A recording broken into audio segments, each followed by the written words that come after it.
What's up, everyone? Welcome to Airbrush Down Dirty Tricks. It is Monday night wrap up. Let me get in my chair. Oof, geez, sorry about that. Here we go. Stuck on the rug. Who do we got? We got Brian Moore. What's going on, man? Grumpy RC Fly, Amos Mendez. What's going on? Do a quick sound check. Looking good here, I think. And yeah. Okay, good. How's everyone doing tonight? We got good sound, good video. Give me a thumbs up if we are, and we will get this shindig started. Let's go to where we left off. Mr. Leahy, what's going on, man? Caught a little bit of your feed while we were doing dinner. And chrome wheel is looking good. I like the little, the quick tutorial on the basic chrome. Saw a little quick tutorial, looked good too. Alright, let's switch. Whoops, wrong one. There we go. So this is where we left off last week, guys. We'll go top down. Let me give this a little better focus here. Sorry about that. I did turn the manual focus off. It's been a lot better. And yeah, there we go. That looks better, I think. Cool. Yeah, Steve, no, long time to see. London Pen, what's going on? Honey, how we doing? Oh, just reminding you, Honey's still got the $200 high bid on this. And it is time to get on the rose. The skull, for all intents and purposes, is done. We pretty much wrapped it up last week. There's still more work to do. Like I said, I like to usually get it to like the 80% mark. And then get the rest done. It just makes it a lot easier from there to tie it all together and make it more cohesive. You know what I mean? It doesn't need to be... If I do 100% here, then I go here, it's kind of... I gotta balance this to that. But if I get them... If I get everything to 80, and as I finish this last piece, I could bring everything up together at the same level. It's just always worked for me better that way. And I do that because I work on a lot of mostly custom motorcycles, so I'm not just doing one part of the bike. If I'm doing one part of the bike, it's not as bad. Because I can just kind of do what I want. But when I'm doing a whole motorcycle, and this is key to not losing a lot of money, or losing money in general. Sometimes a problem on a motorcycle, especially when you're doing baggers, because baggers are 5, 6, 8, 20 pieces depending on what you're doing. So you start the bike and you got this really ambitious plan, and you gave the guy a quote he's happy with. Let's just say you gave him a quote of $4,000 to do all the artwork, which sounds really cool. And then you get on the bike, you just start the tank and the front fender, because that's usually kind of where I always start, because it kind of sets the tone for the bike. And then you do all this beautiful work on the fender, and you get it to, you're like, oh, it's great. And you just realize you spent 15 hours on the fender. And now you got to do the tank, which, oh, that's another, say, 15. Say you do that, now you're at 30. Well, that's only 2 small pieces. Now you got the saddlebags, 2 saddlebags, lids. Now you end up either trying to rush through the back of it to stay on budget, or you end up going over the budget time, but you can't really charge the guy too much more because you quoted him a harder price, and unless you kept him abreast of the situation early, you end up doing $6,000 worth of work for 4. So that's why I always say I try to design the layout and get a feel for how long everything's going to take around a whole motorcycle, whole project, and that helps me budget. And it's also a good time if you say you did give a quote to a guy of, say, $4,000 for artwork. And you start doing some of it and you realize, hey, at this 50% point, if I stay around here, I can finish it and stay on budget. But if I go a lot more detail, I'm going to be like twice as long. And that's the time you can have a conversation with the guy and show him where it's at. And say, I can keep it at this detail level at this price, but if we want to go really crazy, it's going to be more detailed, and you can kind of feel out and see what you guys are going to be. It's just a recommendation I have. It's worked for me over the years to kind of do that. So, yeah. I'm going to switch up to a side-by-side here. And I'm going to try, oops, wrong one, sorry about that, guys. I'm going to try to go side by side, and I want to see if I can move this camera a bit. Whoa. Sorry. There we go. Let's see if we can get it. I want to try to keep that rose in focus more. There we go. That way I have the rose in focus, and we have the whole thing. You kind of see the bounce. Does that work for everyone? All right. Oops. What else we got here? We got Dave. We got Ron. Thomas Thompson. Robert Duncan. I want to say hi to all my down and dirty tricksters, all my gold skulls. Thank you all for the support. We're staying, pretty good. Haven't really lost any and gained a few more, so keep spreading the love. And you guys know you get the discounts off the stores, which this file set, which includes all 15 roses, is on the site and ready to go, and you get the 25% off for that. I like that you give business advice. Yeah, Brian, yeah, I try to talk about as much stuff as I can. That stuff I didn't really get. And I got some for some people along the road, along the way. But I started in the late 80s, early 90s. So, that stuff really wasn't as forthcoming. So I try to give some real-world advice, too. Because a lot of guys will paint it as everything's rosy and easy, and you just do this and it magically happens, and it doesn't. And I've seen a lot of guys, a lot of really good guys fall victim to just, I think the biggest thing is what I was talking about is basically lying to yourself, but, I can do all that artwork in 40 hours and make $100 an hour, get $4,000. Well, and you lie to yourself because you damn well know it's probably going to take you 60, which is still good. You're still making a decent amount per hour, but, we tend to kind of fool ourselves a little bit. Cool. Let's talk about the paint again. So the paint we've been using, we've used the black, the W002 black. We have used black candy, and that candy is mixed 1-to-1 UVLS. So equal parts of UVLS and black candy. And then I'm going to use candy apple red tonight, the blood red. And that's mixed the same way, 1-to-1. And I do have a gray, and I did actually mix up some Bordeaux in case I want a little bit of a different red tone. So that's what I got happening tonight. So let's get into the rose. Let's talk about the rose, and I should have printed one out.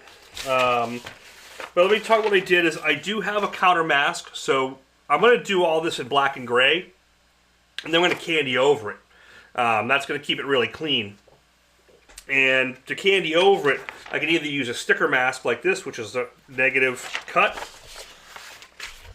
or if you guys don't have a plotter, so I talked about, you can do this just with paper. So I printed it on paper, and now I have a paper printout that lines up, and you'll get an actually softer edge. So you can do it with paper printout as well. So you don't have to have a plotter. You can do it with this. Yeah, undercutting usually gets you into trouble. Exactly. Yep, and typically, the artists, we're going to undercut ourselves, and we're going to be the ones holding it. Communication with your customer is key as well, because sometimes you got a customer that's understanding, and you can say, hey, this idea was great. And you got to remember, this is custom. It's never been done before, and you don't know exactly how long it's going to take, so you're giving them an estimate, always make sure customers realize it's an estimate. Actually, on my paperwork, on my invoices, it states, this is an estimate. Basically how it's put is this price range could be plus or minus X%. Anything exceeding that, we'll talk ahead of time before moving on, blah, blah, blah. But they understand that it's a price range estimate that could change. Within reason, but you can't say it's 4,000 and then come at them with 6 or 8 at the end, double. You got to be reasonable about it. So, yeah. Alright, let's look at our skull here and our rose. Like I said, I don't have it printed out, but let me bring up the reference image here in the corner so you can kind of see what I got going on.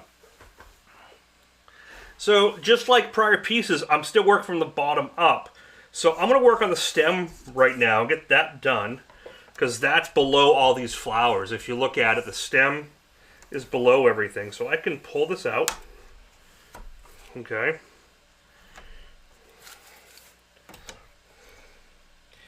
Now I hand cut that, so there's a little cut line through there, but oops, there's actually, oh, I have two here, so I can do that. I can pull one side out and leave that, just for now. Now I can decide, yeah, I want the rose going over that vine. Yeah. So I can pick this out. Yeah, I'm going to use my pick tool, or you can use plastic razor blades. Love these guys. See, when I hand cut that through. That's why it's splitting there. But it's fine, there we go. Alright, so very simple. This is simple cylindrical shading. If you have a Cameo 4, yeah, this will do everything for you. All the same vector set. I love the Cameos. I have the 2. I've been thinking about grabbing the 4. So I just left this here because it's going to be a soft line, and I can pull that just for registration. And that's it for the masking. The rest is freehand. So simple core shadow right down the line here. I'm going to turn that reference image off so you can see. So core shadow on this side. I'm going to run all the way down. And radius there. Now this other one, where the stem comes in. And do just another core shadow on this side as it rolls around, just like basic cylindrical shading. We've talked about basics in here quite a bit. I do have a basics video. I should have a link for that, but I don't. Look at the Camo 4 Pro as a... Oh, I didn't even know they made a 24-inch. Oh, that's cool. I'm actually starting to look at a new plotter because mine's... I love my roller and I want to replace a roller with the new one. I have the GX24, which is about 16, 17 years old now. So it's about time. Alright, so I'm going to go harsher shadow underneath here. Because it's underneath. But I got to make sure I keep that delineation. We'll drop shadow, like the stem is shadowing onto the skull itself. Make sure you got delineation here. So if you have to go a little darker, go a little darker while the mask is still on.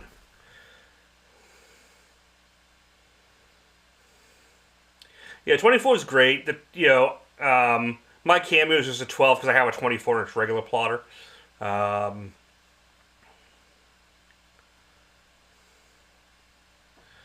Cricut can do this without a problem. That I know for a fact. The Cricut's a great machine. I just hate their software.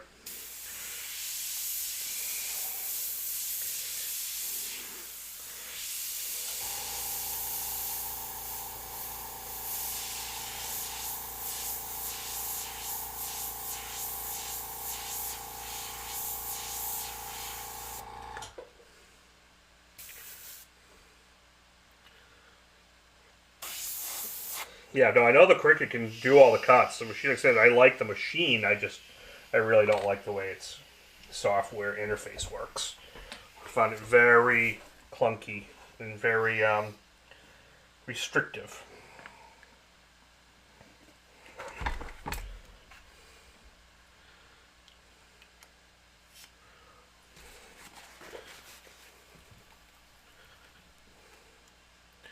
What do you mean as a copier or printer?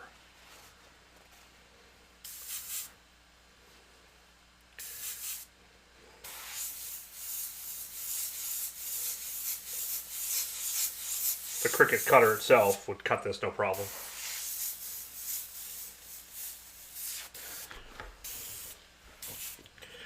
Okay.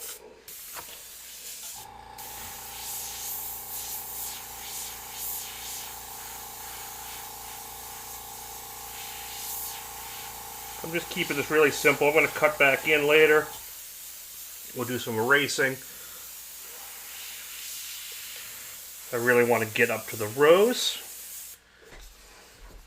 That paper skull you have. Which paper skull? This? No. These I did by hand. You could do them on the Cameo. I have some that I've done where they're cut like this. It's faster if you just do one. It's faster just to hand cut it. I've done a few on Cameo when I'm doing a class of like 30 people. I'll pre-cut this so they don't have to.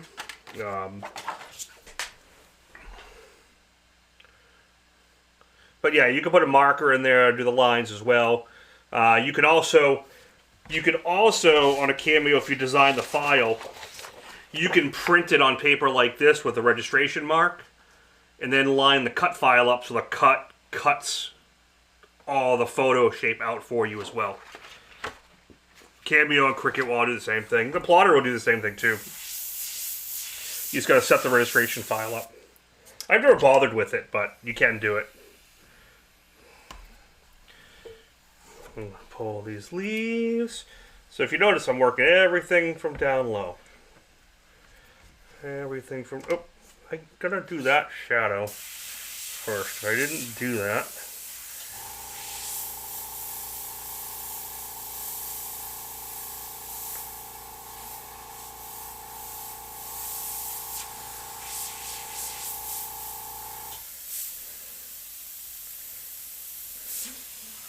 Good.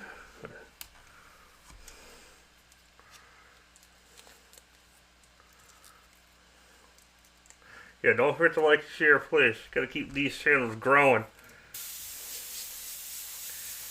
The only way these work is if we get more people in.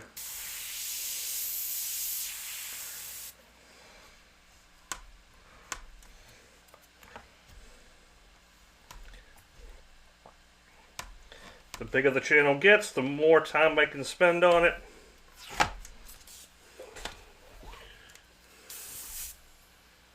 The bid is currently at 200 to honey on this one.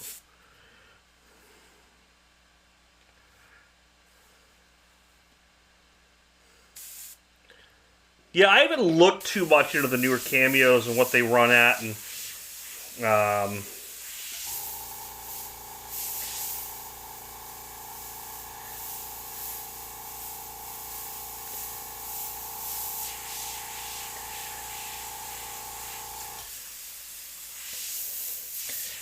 they've come such a long way. And I got the laser cutter too, so I got so many machines.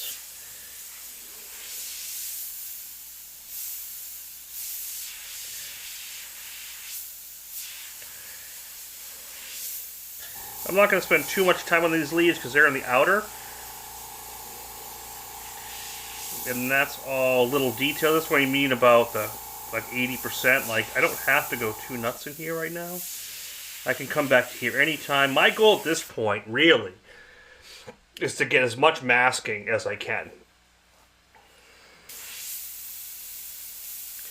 Oh, and everyone, I'm gonna do a video on this. I'm gonna see if I can. I've actually played with the design software more. I'm gonna see if I can do some videos and maybe partner with this company.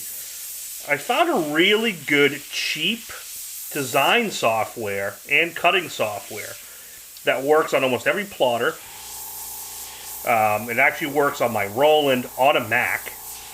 Because right now on a Mac, the only way to cut on a Roland is to have Adobe Illustrator up until this point. Or there was one called Sign Cut Pro that was also expensive management software, but it wasn't really design software. It was just cutting management.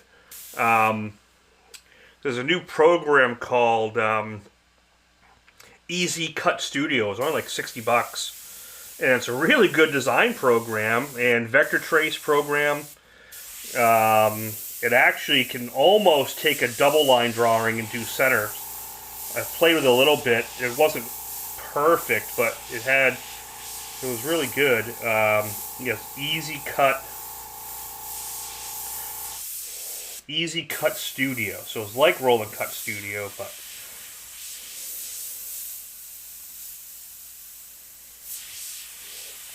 I'm going to see if I can reach out to them and maybe get an affiliate link or some type of discount. Maybe do some videos on how to vector it. Because I know Adobe's, if you're not professional and you're doing it all the time, you can write it off. Adobe is expensive. Because it costs you $50 a month. And they kind of lock you in because if you want Adobe and Photoshop, which are the two together, you pretty much have to buy the whole suite. And if you just want Adobe by Illustrator by itself, I think it's a little pricey on a monthly. So I've tried getting some discounts with them, but I really never got anywhere.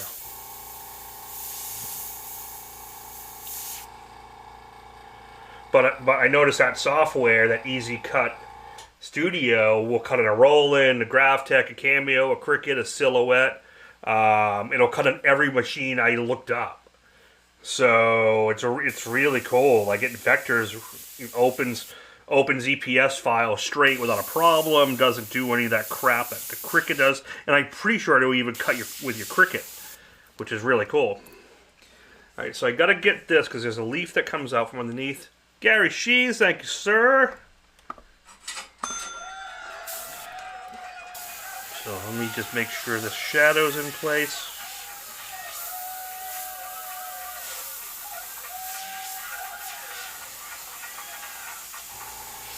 Oops, I don't want to go up there because that's going to go over. I gotta remember that. I will fix that later.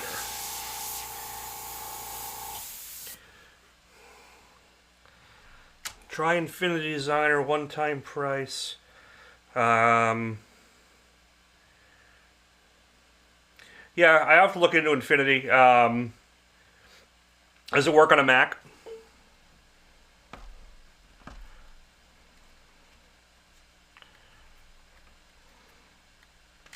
And does it plot? Like, what I like about Easy Cut, it's a design and a direct-to-plot management.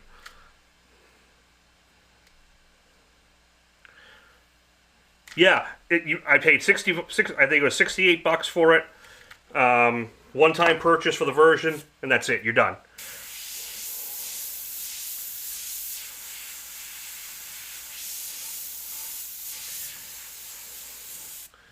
So I'm going to see if I can get an affiliate link. The other one I'm going to look at getting an affiliate link for is the company Astute Graphics I use. I use Astute Graphics in my design work a lot. They have a lot of amazing plugins for Illustrator that make Illustrator work amazing. Okay.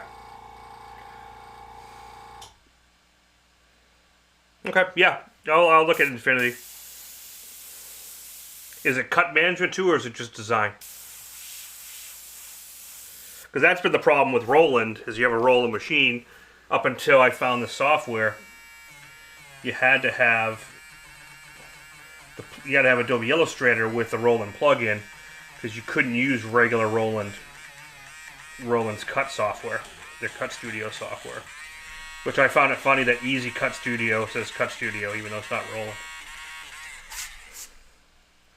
So I will take a look at that.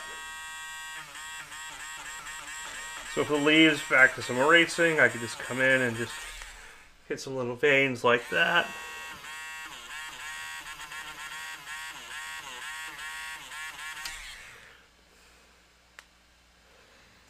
Yeah, most of the design programs don't cut. What I liked about this Easy Cut Studio for $60, it was a design software that does trace and everything, and it's cut management for any type of machine. So I thought that was really, really cool. Okay. So there's two schools of thought here. If you want to make this rose red, I could bath mask this now and just start doing everything in red candies. But I'm going to do everything in black candies, like a black and white, and then I'm going to candy over it like an overlay to show you how that kind of works. So what I'm going to do is I'm going to start with the outer leaves of this.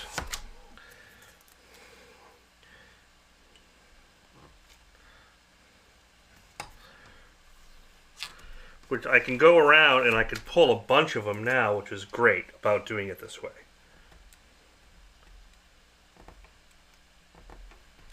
Be careful there, because that's a leaf, but it goes under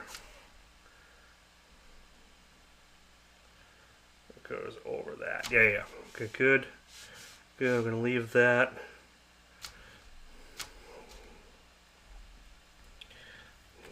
Pick up you. Cool, so I'm gonna pick those outers.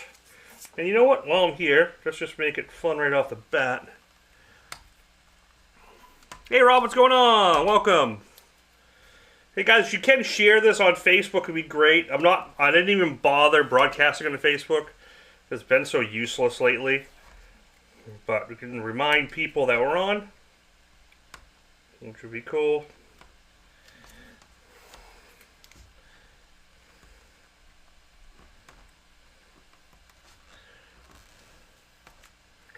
Well, a few guys have already been sharing the stuff, which is always awesome. So thank you. Sometimes I like using a duller blade because when it's super sharp, it just cuts through the vinyl really easy. Yeah. So basically, I'm just finding everything that's on the low side, which is cool because we can get a bunch of this stuff picked out now.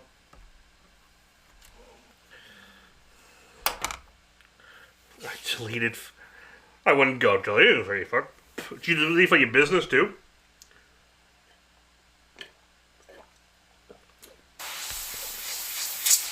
See, what I like about it is most people find my feeds because we advertise on Facebook. Because we have a lot of followers there between Facebook and Instagram, and that's what chases them to the YouTube channel.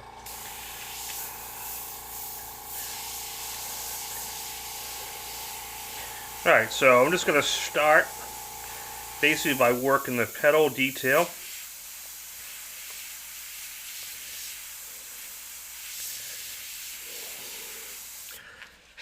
Honey, thank you so much.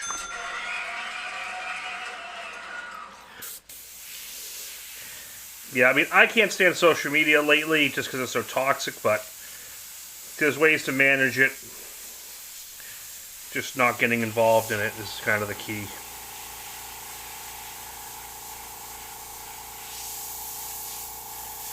I'm not always good at it, but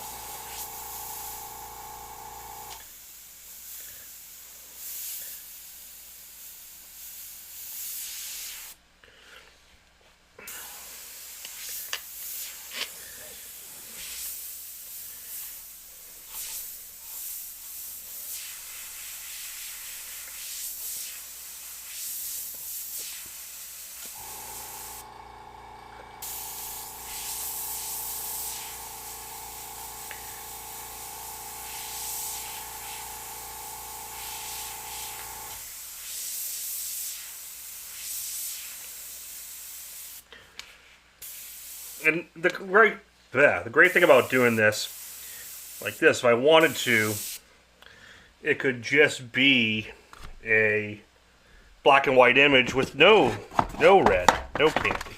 It's easy enough to do. So I did kind of mess up right here, and I'm just gonna use a loose template just to keep it clean.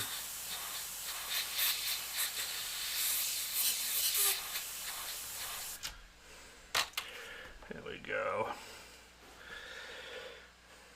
Yeah, it's just everyone's so, polarized about everything, and I don't want to get into it. But the key is just don't feed it.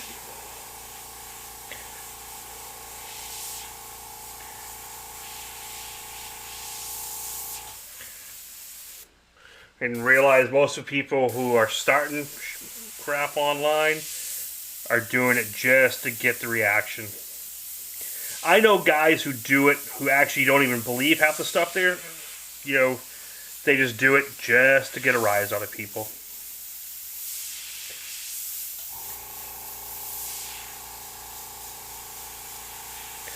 So I'm not painting the skull like full rendered. Just registering everything in. Yeah, and what I've been finding, and I was watching Gary Vander, whatever, I forget his name, which I like him a lot. He was kind of calling bullshit on everyone complaining about, oh, it's the algorithm, because I see this stuff, it's the algorithm. And it kind of is, but it kind of also is what you click on and what you stay on. If you click on stuff and stay on stuff too often, the algorithm will keep feeding it. And it's actually really easy to change what the algorithm is showing you. And it's true because I tried it. Go on, search 5 or 6 different things you're interested in, click on those pages, like that stuff, and hang out there for a couple things. And the next day, miraculously, you'll start seeing that stuff come up on your feed. And it is kind of true. So, it does work.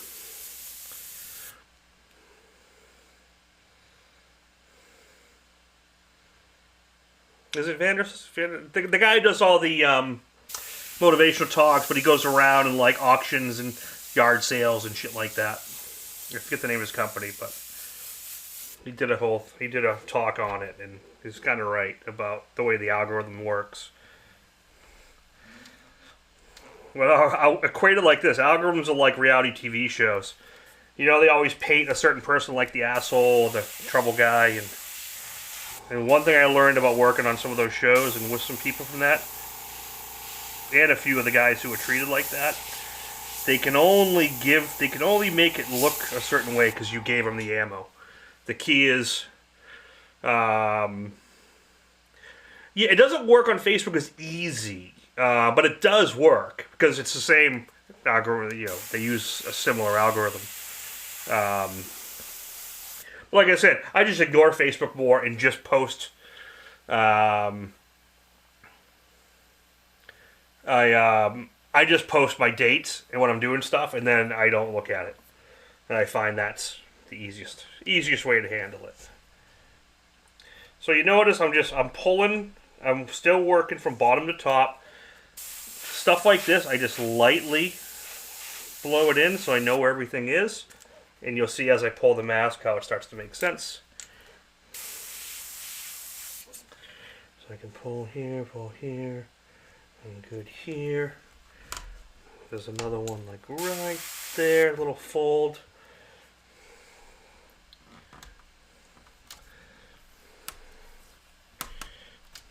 But we all knew this year was going to be, the new election year is always tough, and this year is going to be especially tough.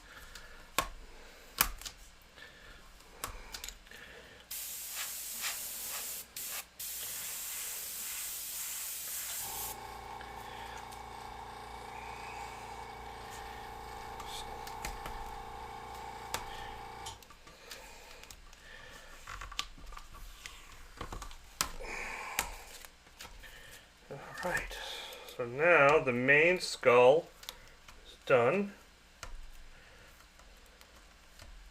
Just like that. The teeth are still here, so now let's focus in on those teeth a little bit. I wonder if I can. I want to try. This one's going to get a little squirrely for a second again, but I'm going to try and get that to be a little more vertical.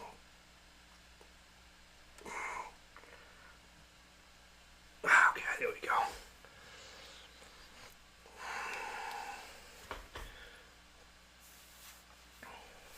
And my favorite feature this time of year on Facebook is the snooze feature. Snooze this person for 30 days.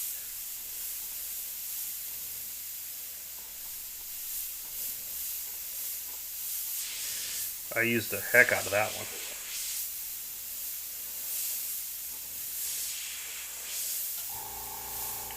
Because I almost never block people. I hate doing it. Unless they're just really, really, really bad. I will unfollow. But I find snooze works great.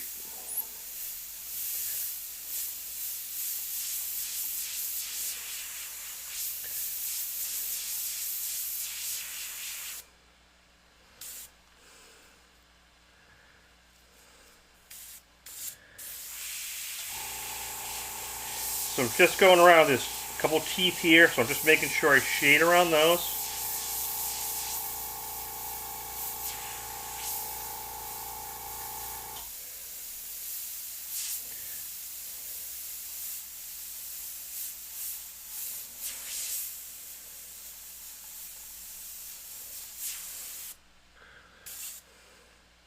What's up, everyone? What's going on? Just painting skulls and roses.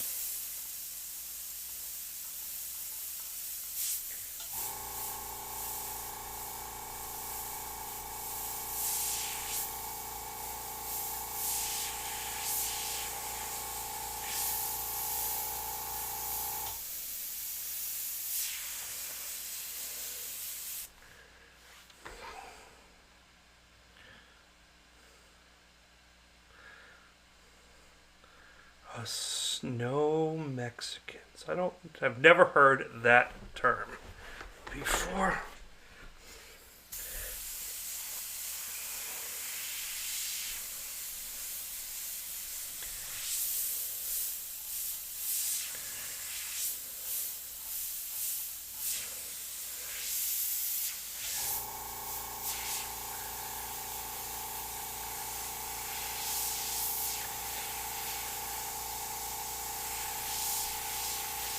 So this kind of rose petal curls over and I want to kind of blend to the skull. So instead of doing skull texture in here, I'm going to do almost more of a rose curl.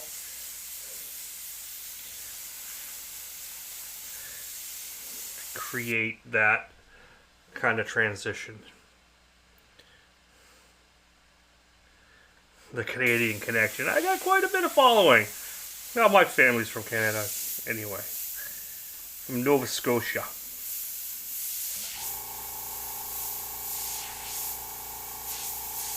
Cape Breton Islands.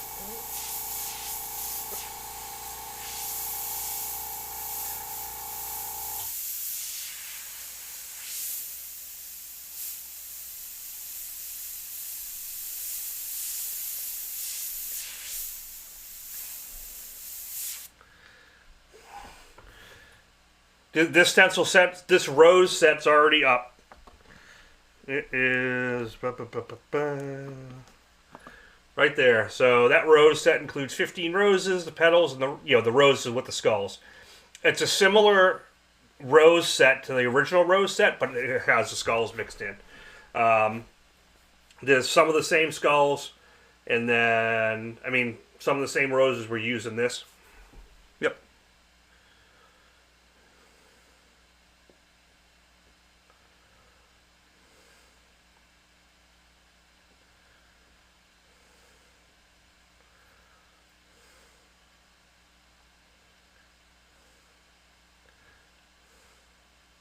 We are making shirts now. That's funny.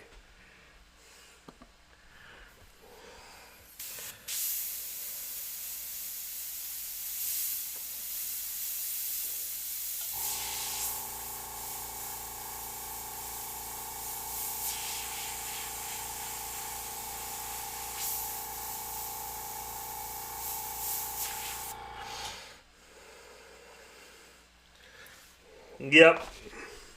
Yeah, when I was doing it, it just kind of made sense. Definitely made sense to do skulls and roses. Me and Rhino used to do a bit called Skulls and Tools, because we did that sprint car hauler years back, and it was just candy apple red skulls and tools the whole time. So the whole week we were down there just kept saying it. Skulls and tools. And this one was skulls in roses instead of skulls and roses.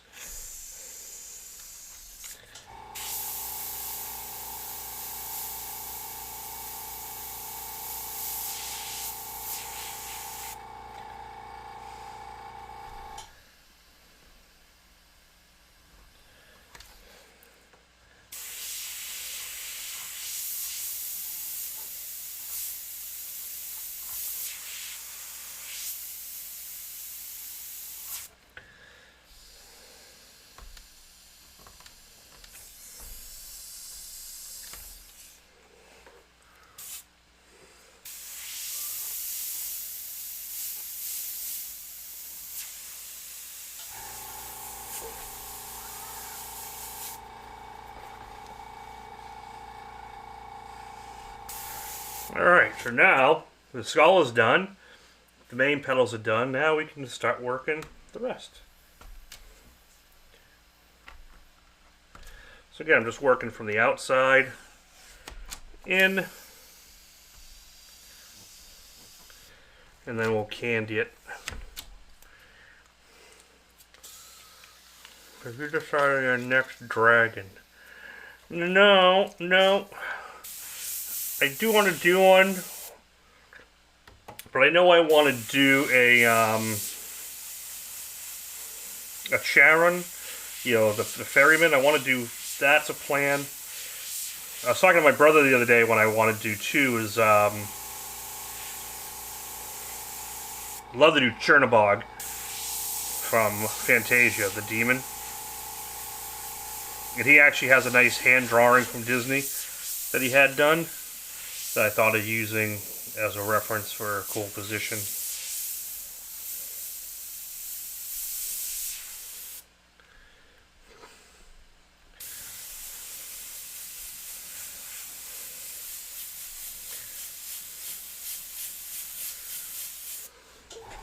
And I want this rose to be a really dark red so I can keep all my contrast really dark right now. Rob, what's going on? Welcome to the party, sir. So this outer rose kind of has a flip right here.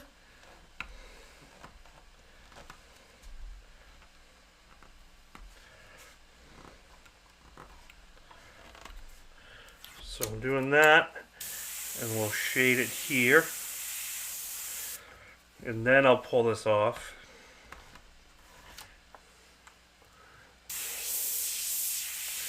And then shade it this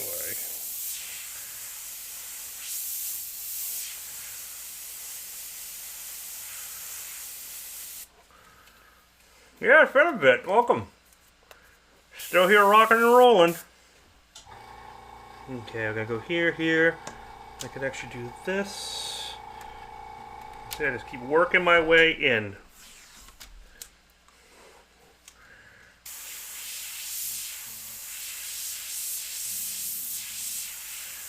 That's curling up.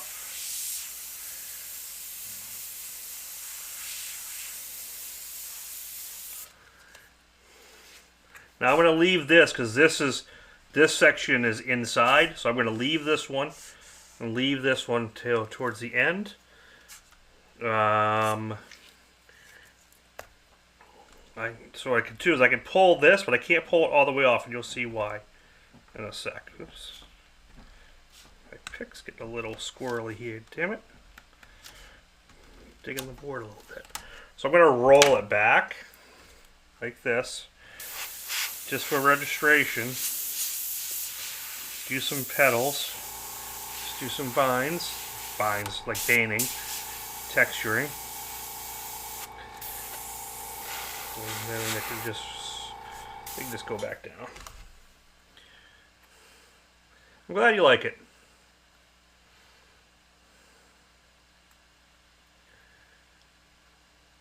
Yeah, those look great, though. The airbrushes look beautiful. I really dig what they've done with them.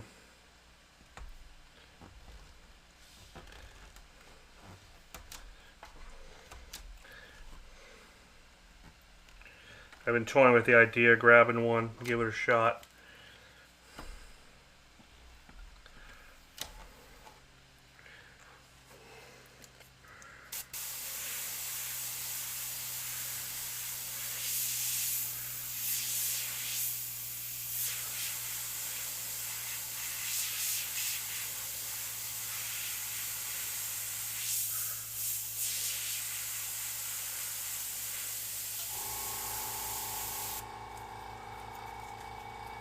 I'm glad you like it, honey. The motorcycle I'm doing is just this through the whole bike. Different skulls and roses all throughout the whole bike. Which is why I developed this one, because I did 15 unique ones for this bike. So I figured as I'm designing them, I might as well make the set available. What do you think of it? I haven't tried one. I like the idea of it, but I don't know how it is, but I'm sure it's going to be great. I've always thought it was a good material to do it out of, and I often wondered why they never did. And hearing what they went through to make it work, now I can understand. So I guess I had to do a lot of custom tooling and equipment and just to really get it to be viable. Now, I don't know if it's going to make it work better or not than the traditional, but it might. I don't know if it keeps the cost down of the nozzle. It may, because it doesn't use the platinum tip. So like I said, I'm game, definitely game for trying it.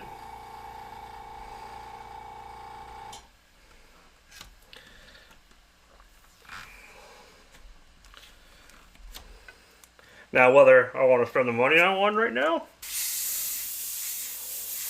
I kind of want the Squidmar edition one, if I was going to do it. Because I do follow him a lot, and I dig his work.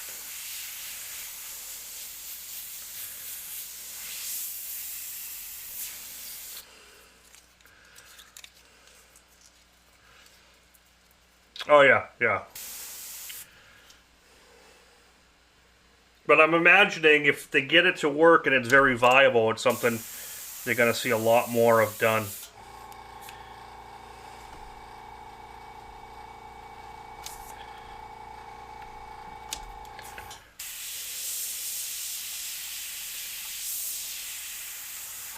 Yeah, I have a contact over there because they do partner with Iwata on distribution and sales. Manufacturer is different, but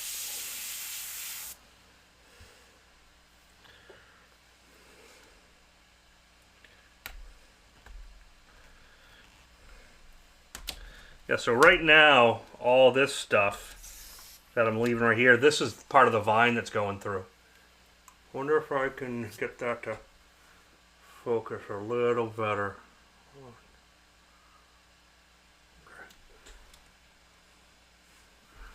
Yeah, so you can see all the detail that would be there for the rose, but I have the vine going all the way through it. I got opinions from H&S owners. Yeah, like I said, I'm not sure. I haven't used one. When I was doing a workshop, my workshop at Maple, someone had one, and it looked interesting, but they had just gotten it and they were trying to clean it and they were having some issues with it, and I didn't know how to help them. Oh, cool. Yeah, Steve's got one. I forgot. Does the one you have? Did you get the Infinity that has the titanium tip? I was curious on how that is.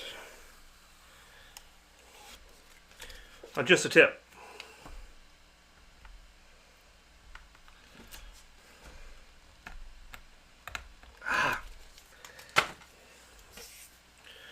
Seems to make... Oh no, H&S has always been a great manufacturer, great brush. They just weren't very heavily distributed here in the US.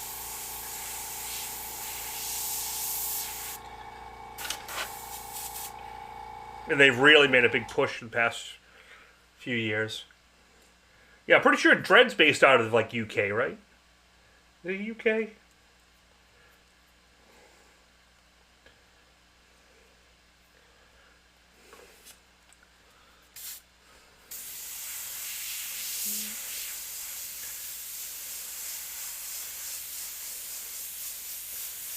So like I said, I want to keep this rose really dark, so I'm going to make sure that the inner petal is really dark. We'll get a nice heavy shadow under here.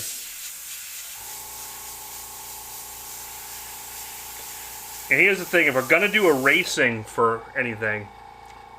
Okay, yeah, that's what I thought so. I got to do any erasing to white now before the candy goes on. Or any eradication. You got to get that done, because once I blow all the candy on, you don't want to be erasing through all that candy, because it's going to get kind of goopy if it's too thick. To hear someone say UK. Yes, I said UK.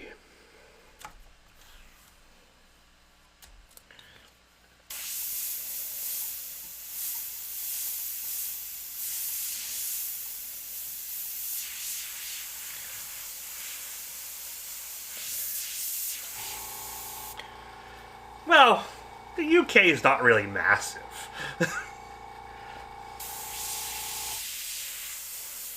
I was watching a scale of countries, and it's actually funny.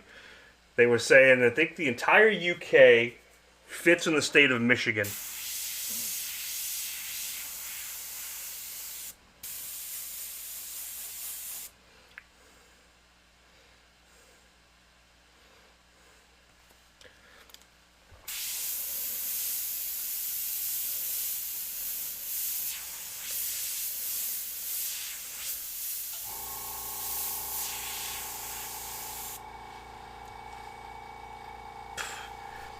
Oh, your other one blew up? Yeah, I went through that a few weeks back.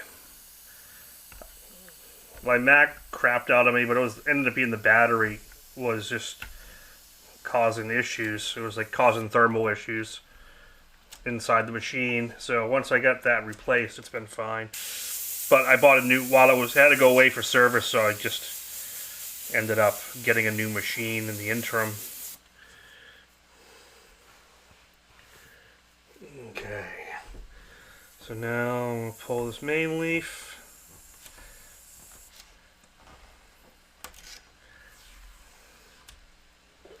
Cool.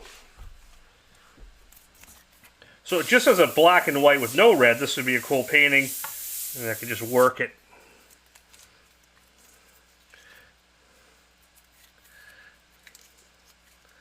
We have something called the Commonwealth. Well, Massachusetts, we have the Commonwealth too. We're called the Commonwealth of Massachusetts. I don't know what actually makes a Commonwealth. I don't remember.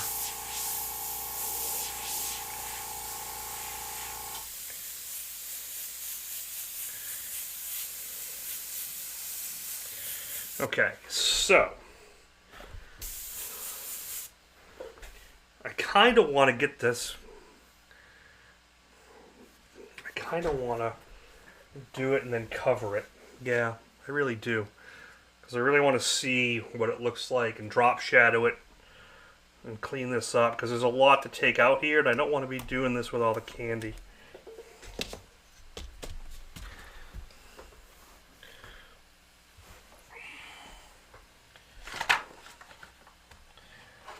Ah.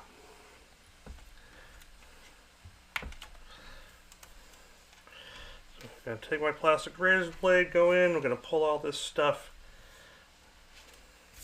I'm going to make sure all my mask is off. One of the paintings, I had to clear it extra 2 times. Because I had my buddy clear another shot because my booth is down right now. And they cleared it and they were sanding it to do a final coat of clear. And there's a piece of mask stuck under the clear where we sanded a big blue.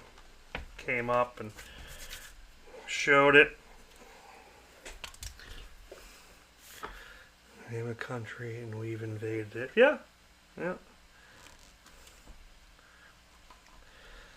Well, you can't name any country that wasn't formed by invasion of some kind, so.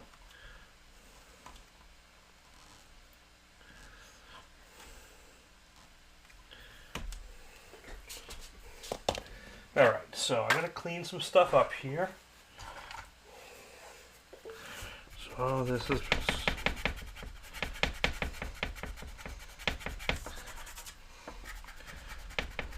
It's funny, sometimes it doesn't usually do that. Sometimes when you slide the plastic razor blade under the mask, it actually cuts the glue. So I'm just going to clean this off really quick.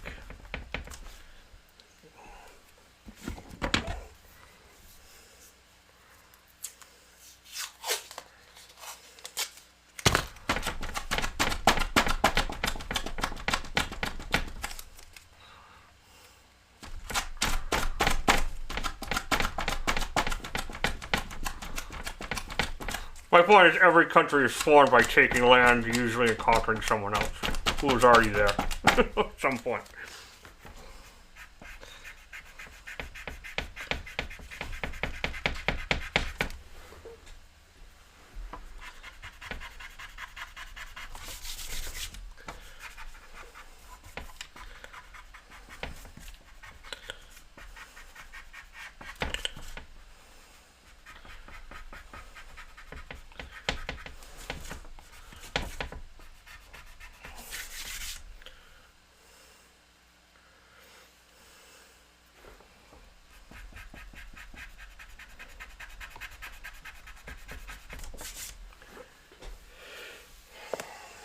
Okay, cool. So now I can get this done.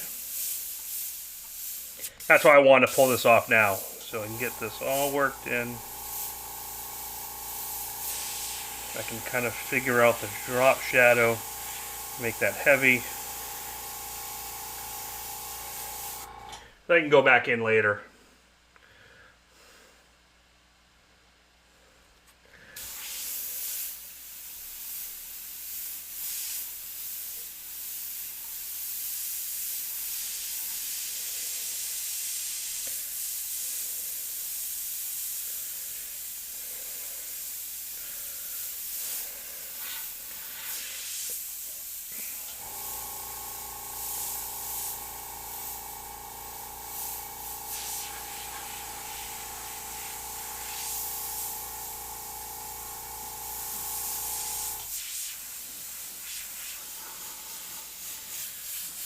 There we go.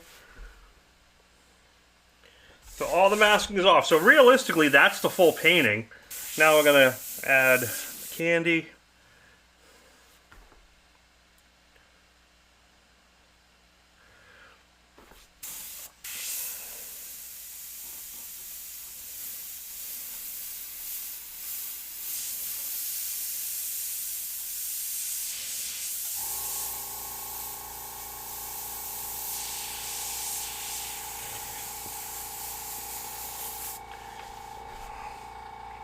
Alright, cool. So,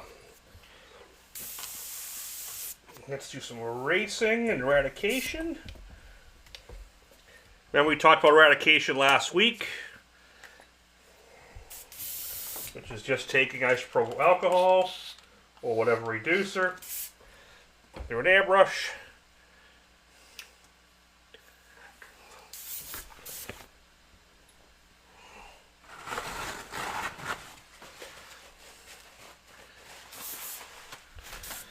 And now I can go in. I really like this technique when I'm doing roses because I can do really subtle pushes and get a cool like veining look. With the teeth, roses and skulls, this technique works great.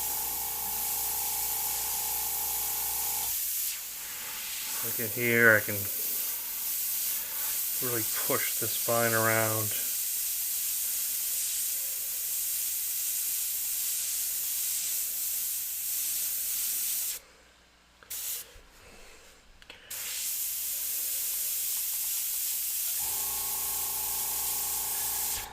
Like I said, this could be a cool painting just on its own. I could finish it up here and just leave it.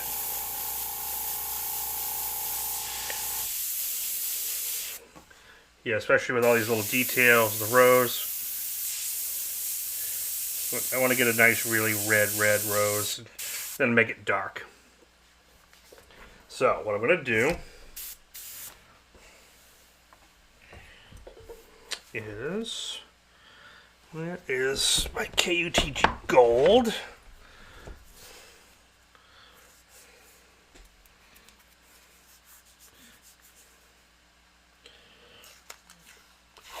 This is like my favorite tape because it's very easy to cut. It's nice and transparent.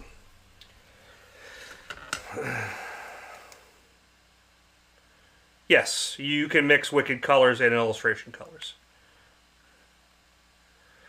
Using high gloss as an inner coat, so I need to sand the inner coat before painting over it. You don't need to. The next layer will bite in if you have a reducer, but you can. You don't have to go too nuts. Yeah, so the inside's all candy black. Everything outside is illustration black. So you notice there's two different tones. The candy black's a little cooler. It's got a more bluish cast to it.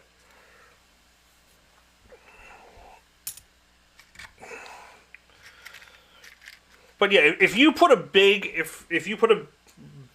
blast of inner coat as an inner coat, I would just give it a little light scuff.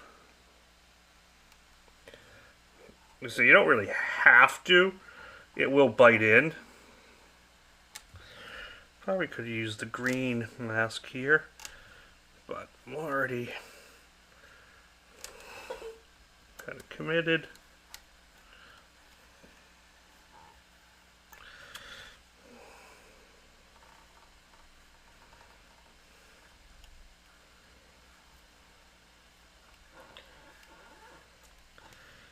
And if I messed anything up, we'll just have to fix it.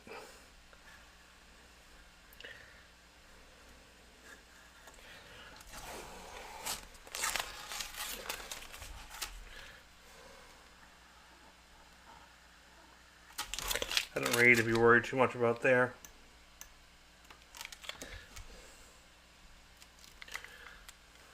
Yep. Anytime, man. That's what I'm here for. If you have to chew bubble gum and paint cool shit. Actually, I'm wanting to stream that this week. Haven't seen They Live in a while.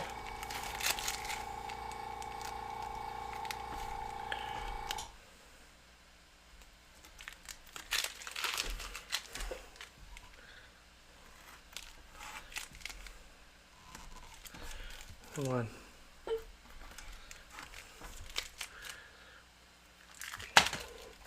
So like I said, yeah, so that we can do. Oops, that's the candy. Those illustration colors are thinner, they're more transparent, and they have a longer hardening time. Illustration colors are designed to stay workable for erasing techniques and blending a lot longer than Wicked or the rest of the color line. That's what they were designed for. So, you know, the erasability in doing this stuff, it stays soft for a long time. Like a day or two, you can still go back in and erase it as long as you didn't add 40-30 or 40-50 to it. Once you add 40-30, 40-50, it changes its properties. Okay, so like I said, to do red candy here, there's two ways to do it. If you're going to do a little bit, we could just do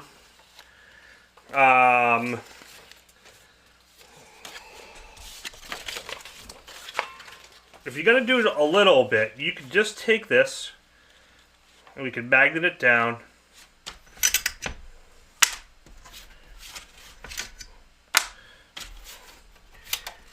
You just got to be careful not to overblow it. So you can definitely do that.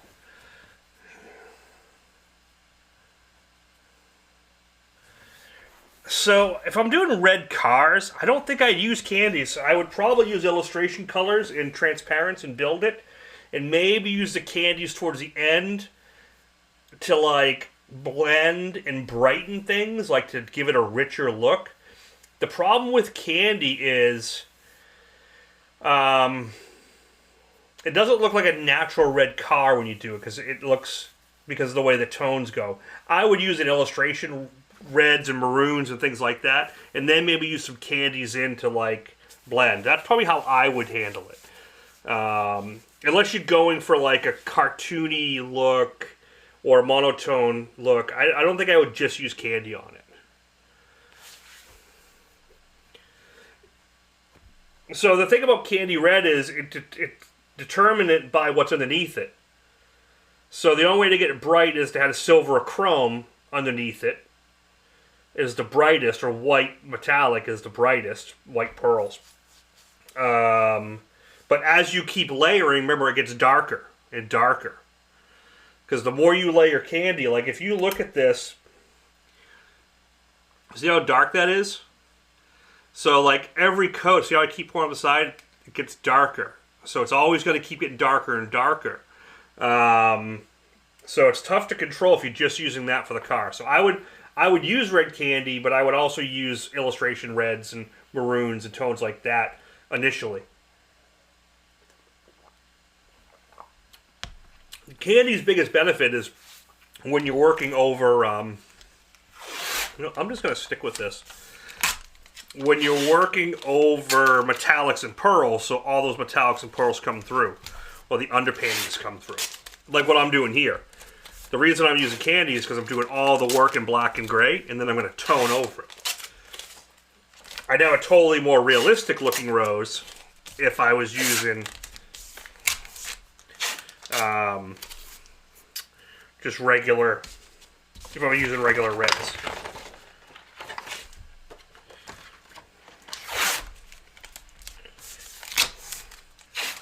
Because candies have a different saturation level than, as you keep letting them get darker, whereas red, like this red, the darkest it's ever going to get is that orangey red. It looks orange on camera when it's red. But if I grab this red, that's the darkest it's ever going to get. Okay, no matter how many you keep covering. So I'd be using a little bit of everything. Alright, so now that I've said that, but if I use that red over this now, it'll start to cancel out all this stuff.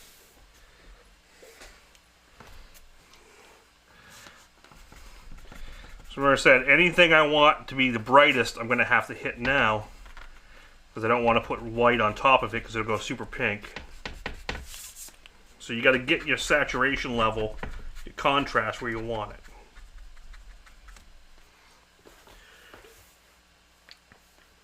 Yeah, you could start lightly tinting it. You could also use you could add like their Brandywine into it, which I think is called, I forget the name off the top of my head.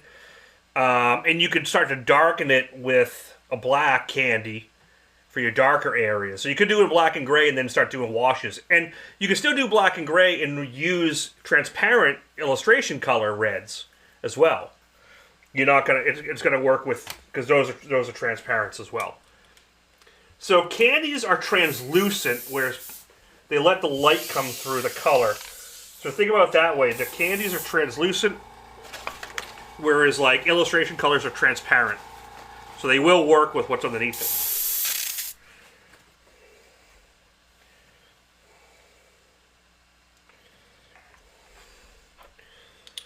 So look, if I wanted to do this, this is red candy. So I got to be careful, because if I do this, see how that edge blows up? I got to make sure I keep the edge down and kind of spray with it.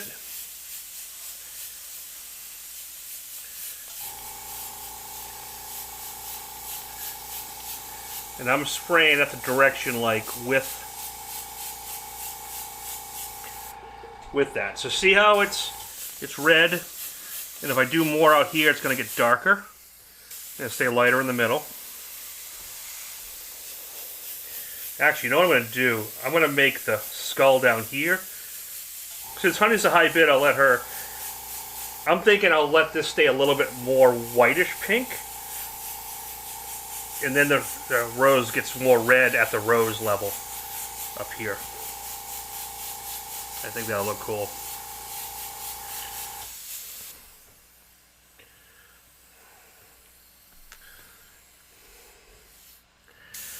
And then come onto here.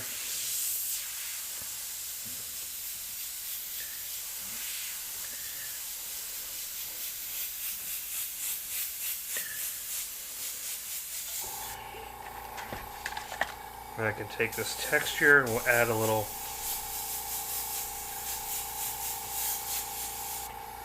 texture into the skull.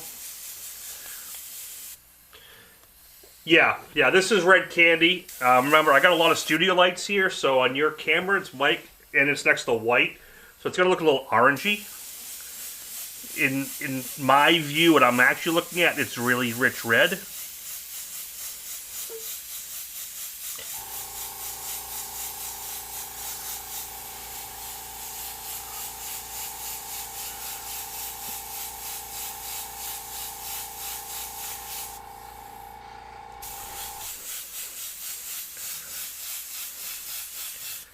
Keeping reds in a studio light's really tricky.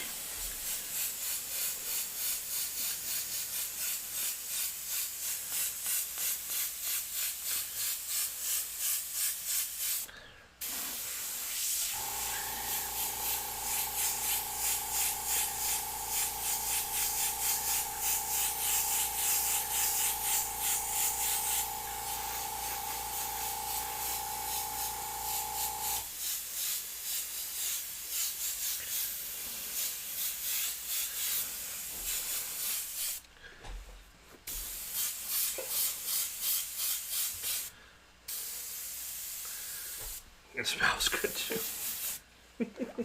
I need that old, remember Aquaflow, Steve, had the scents you could put in it? You could put like cherry and grape. He used to use it at the malls painting t-shirts.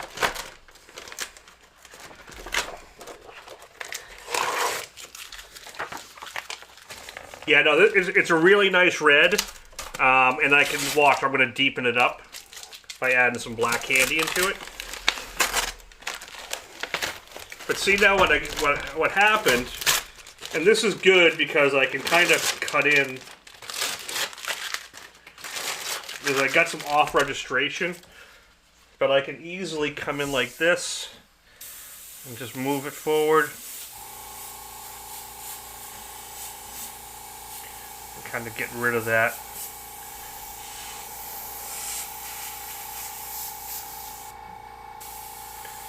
Make sure.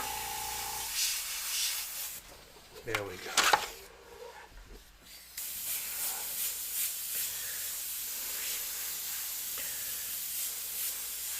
So look, if I keep coming over this, it's just going to keep getting darker and darker. So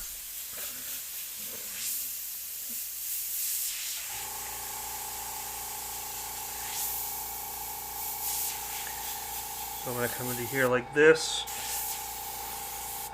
Now I can pull this off. Where the t-shirt scratches this? No, but when you were working in the mall, people didn't complain about paint smell when they were smelling grape and cherry. Come on, man, those are the 80s.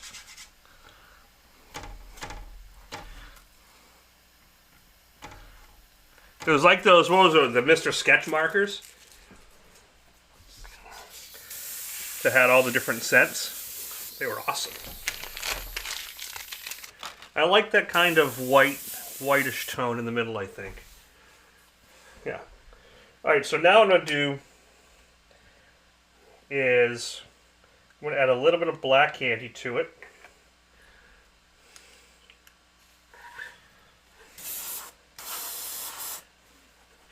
A little black candy goes a long way.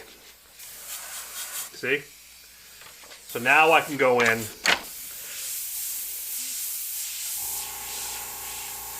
and I can start adding darker reds, but almost like a more of a maroon candy, see? And I can carve more detail without going back to full black.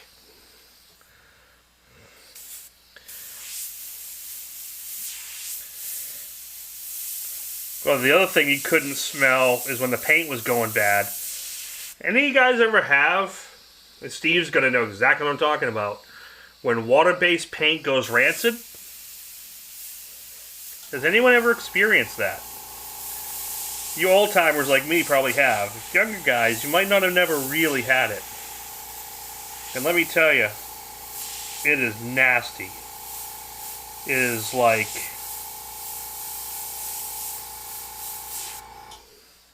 really, really bad.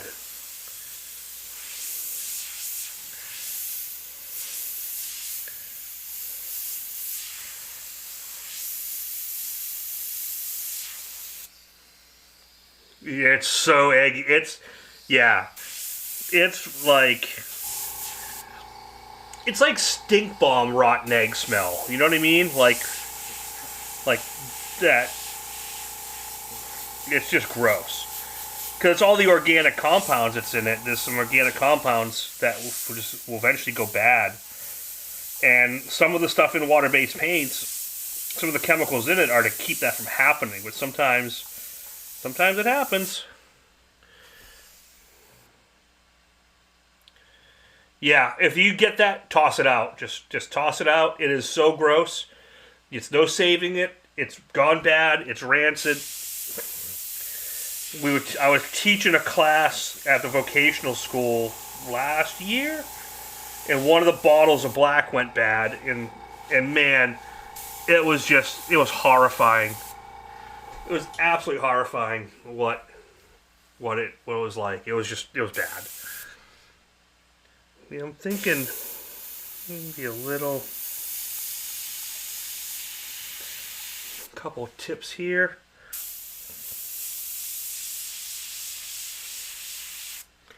Might be kind of cool.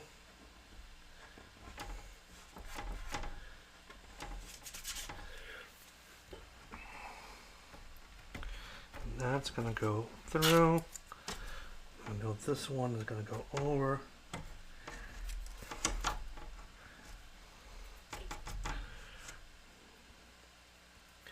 Yeah, it's pretty much on the same level as that.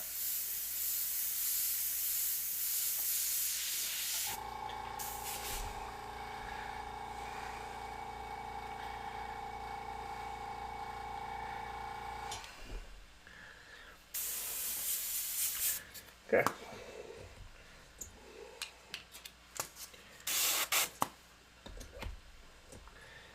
Now the other thing you can do is, so this is illustration color, this is Bordeaux.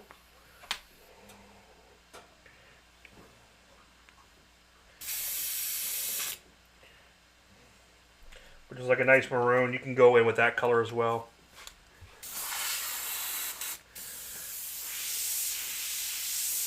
It'll give you a similar effect, but it's got a little bit more purpley to it, which is nice.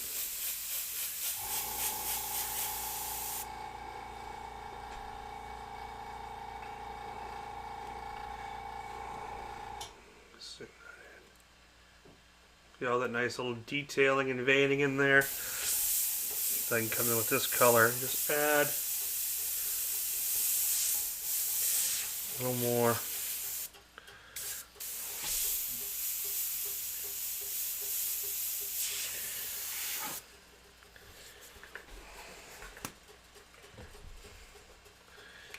Definitely like, share, and subscribe, everyone. So we still have a bid on this of 200 is where we're at.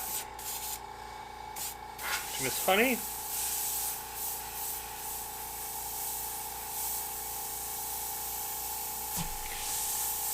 And I think this one is actually going to go flat clear. But I think it'll look really nice flat.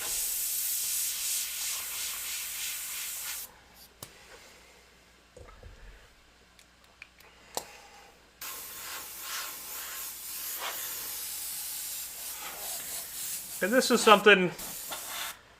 What size and type magnets? Oh, so these are just, I got these at Home Depot. They're just those squared neodymium magnets. And yeah, they're strong enough to get through. It's not even touching the panel. And it's still, like if I lift it up, they fall. But it gets through pretty far. So I just grabbed these at like just a regular, you know, Home Depot type store.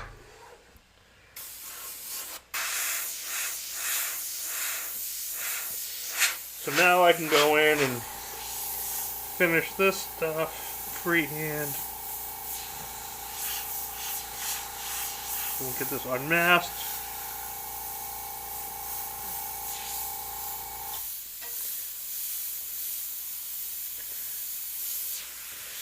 And just kind of start balancing things out and adding some different texture.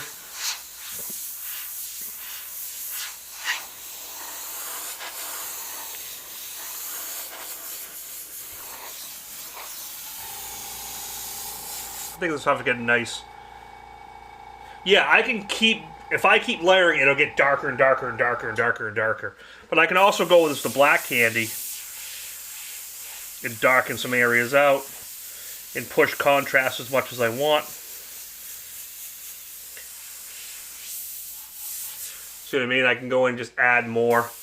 I could add more here if I wanted. I kind of like that. But if I want to make this more of a black center rose, I can just keep darkening the center.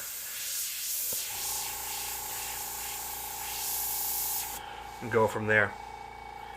Yeah, that is the advantage of candy. You can just keep layering.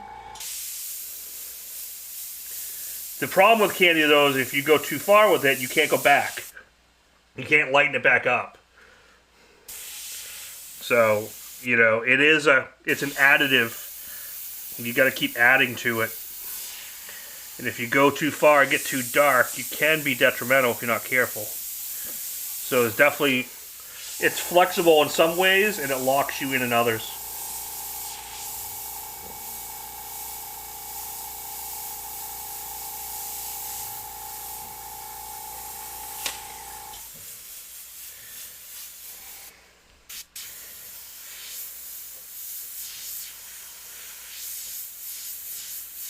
Like I want to make this leaf almost black. So I'm just going to do a lot of rat tails on one side.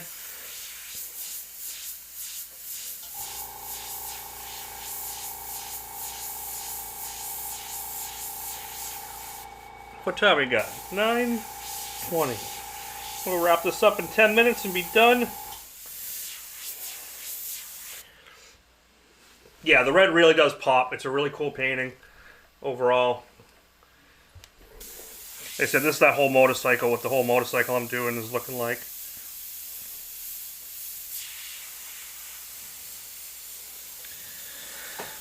And it's just a matter of playing with contrast. More and more, less and less.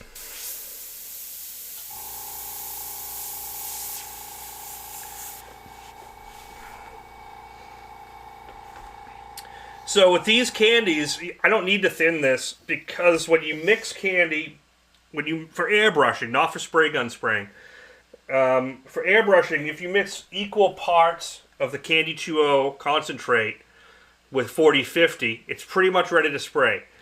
If you want to reduce it more, you can, but it's not usually needed. Like, I haven't added any reducer to mine.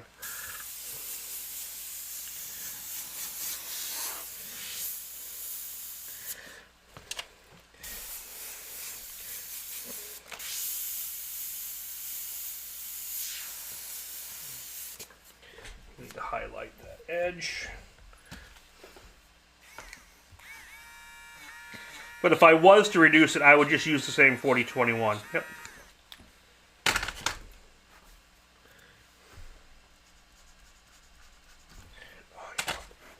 I want to keep these really fine.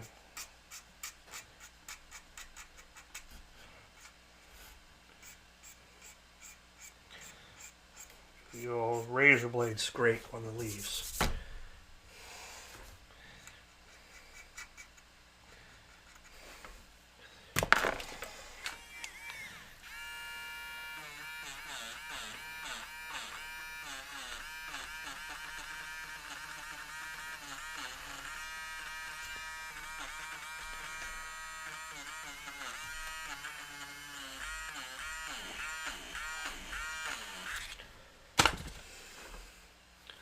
The 40-21 is the best reducer they've ever made.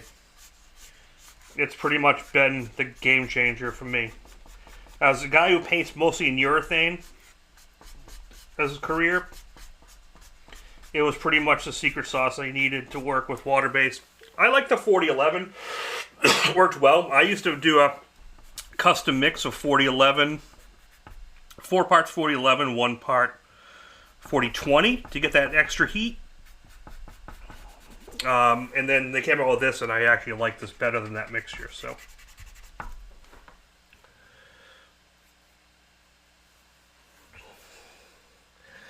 yeah, you know, the contrast in 3-dimension definitely comes.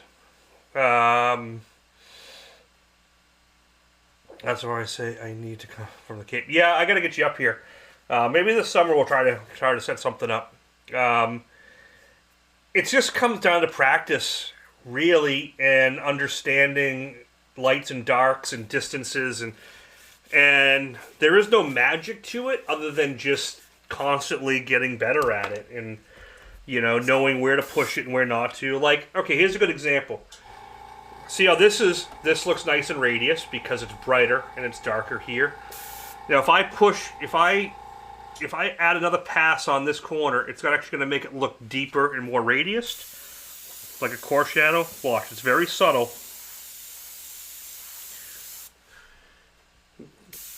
If you see what that did, it gave it more of a radius. It pushed it. Now here, this area is a little one-dimensional. I think this stuff, because this is all the same tone and value, don't think of it, you can think of it as contrast for sure, but think about value shading, okay? Value shading for depth. So, see how this are all one tone? They're all about equal. I'm going to work this side in here deeper because this part's further back than this. But it doesn't look it right now. So, if I hit it here and start making it darker, it starts pushing back more. the rose starts coming out, the rose stem starts coming more forward.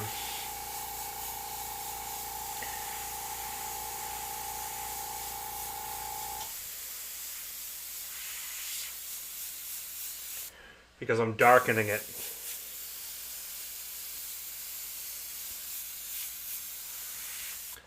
Now that part of the skull looks deeper. This needs to be darker than everything because it's way down. It's just about pushing those levels around. In here, I'm going to push this a little bit deeper.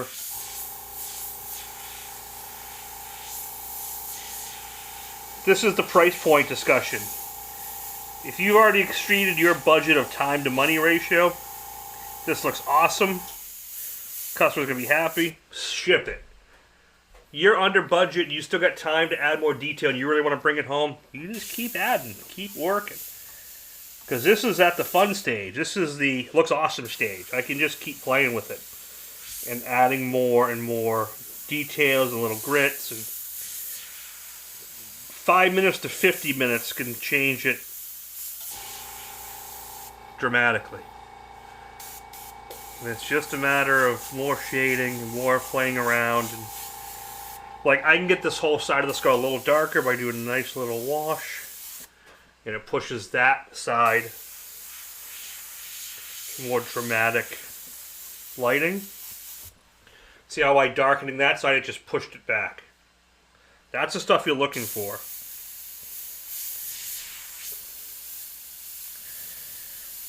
Honestly, bring up a picture of a skull in a Photoshop and select the image and go to your contrast settings or go to curves and play with the sliders and watch the differences that different darknesses make. Sometimes it's for good, sometimes it's for not.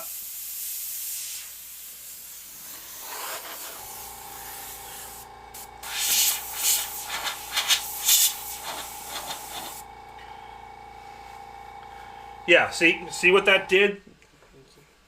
Now, what I don't like, I want to see if I can get it to come out.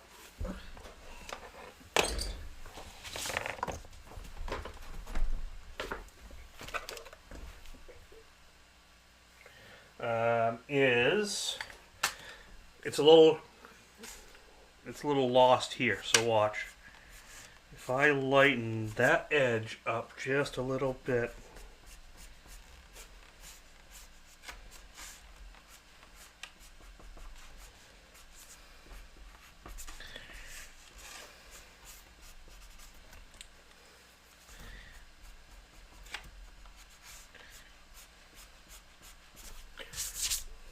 now it starts to come out a little bit more. And if I darken it on the other side, I should be able to get it to pop even more.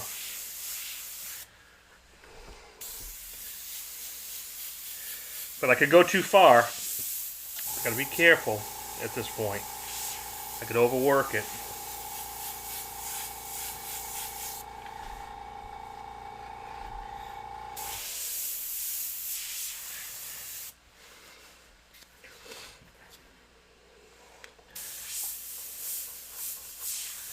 I think that's good. I think that's good.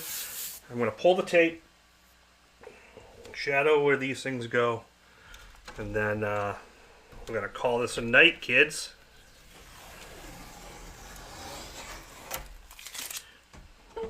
Now I'll have to decide a pinstriping color, but I'm going to clear it first, and I'm going to try a few things. I may actually either want to leaf this too, but we'll see. And that's why I might, if I'm going to do a drop shadow,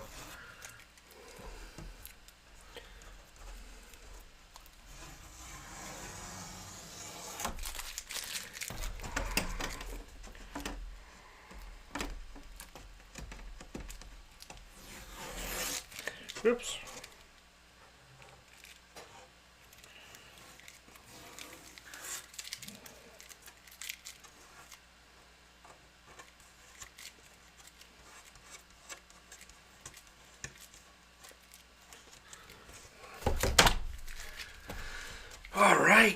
kids.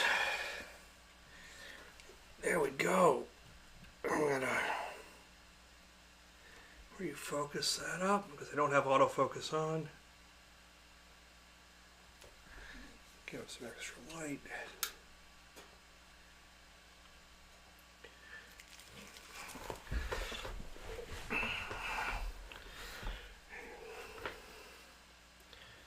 Yes, all your panels shipped. I kept the servo skull here because I still can't get a good photo of it for printing.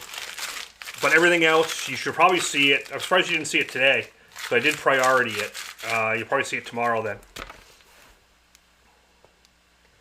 And that is it, kids. I think it looks pretty cool.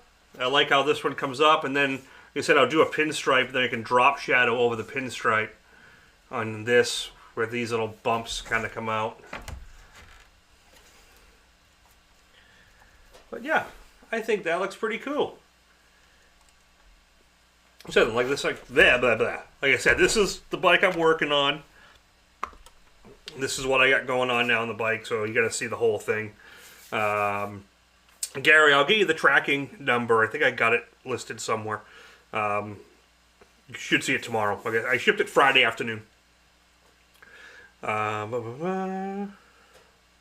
Yeah, so you'll see a lot more of this to come because, like I said, I have a whole bagger going this style, and the white on the bagger is super diamond pearl flake, so it's going to have a lot of sparkle to it as well. Which is why I'm using candies on that bike, so all the sparkle comes through.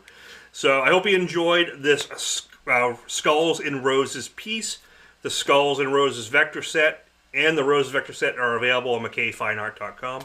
Remember, you guys all get 25% off that store if you're a member. And I should be back on Thursday. I got to figure out what to paint. I do have a busy week, but I'm going to see what I can come back and start something. Or I might just do a complete freestyle. Just come on and do it. I do want to play a Chernobog soon. And that's definitely going to happen, in the next probably month or so. And then I definitely want to do the Ferryman as well. So yeah, Dragon's Lair list could be cool too. So yeah, got a big list. If you got ideas, just pop them on there. I got to think of a catchphrase like like what Steve does with the 543 for ideas, so I can go back through and search them easier. We got to come up with something like DDT / then the idea or something like that, and I can go back through. So I think that's where we're at, guys, for the night. It's 9:30. I hope you enjoyed this Monday night wrap-up feed. It was a cool painting. Go check out the store, get some downloads, get your discounts, make it worth your while. Like and share, subscribe, all of that. And I will see you guys hopefully on Thursday. Have a good one.